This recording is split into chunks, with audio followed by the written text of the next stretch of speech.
الرحمن الرحيم والصلاة والسلام على رسول الله وعلى آله وأصحابه وأتباعه إلى يوم الدين. أما بعد، أتينا خدمتي فرمايشتكي بيغمر إخوة صلى الله عليه وسلم باسو ذكري يادي خواي پرودگارك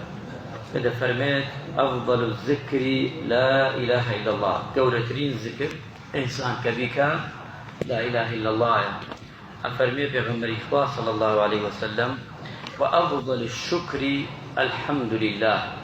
وأفرميتش أفضل الدعاء الحمد لله. لا حادثك تشتاد فرميت أفضل الكلام ما اصطفى الله لملائكته أو لعباده سبحان الله وبحمده. أمش قوليه لنا وما نجدا بيغمر إخوة صلى الله عليه وسلم أفرمي أفضل الكلام بعد القرآن أربعة، لدواء القرآن باش قرآن أم ذكرانا زور قوريه كإنسان أنجامي بدا سبحان الله والحمد لله ولا إله إلا الله والله أكبر. أما أنا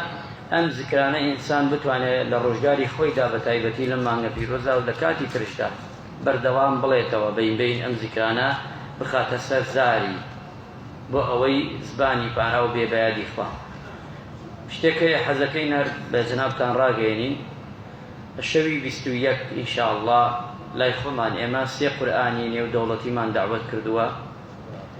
سي قرآن خوين يعني بلين إنجاز وشتيانه يتكيان ما مفتاح حسينه وقتي خوية خلق فري بوا سيم برزنجي بيالين دانيكي تيانش خلقي هوليرا ملا ما مفتاح سنگري بيالين مشهورة با عبد الباسط كردي واي بيالين تقليدي عبد الباسط تكا دانيكي ترمان الشيء أحمد مرادية خلق إيران خلق السنية أو جديد يتر من حزك موشوه هموتان شونكا ديت بويرا أوان دين ولا جنابتان دين هولدان همومان كوبين ولا خدمتي أمبيا وبرزانا بين وشوا بكين الشويكي قرآن ومانجي قرآن أبوي زيات اللذت وورقرين لديني أوان دنيا خوشو تبعا قارين ودولتين جبا ألفاظي خوان الزان همومان كوبينو خوشترا بوي شاكتر باشي لخدمتي قرآن أبي فرم بانجا كان ممكن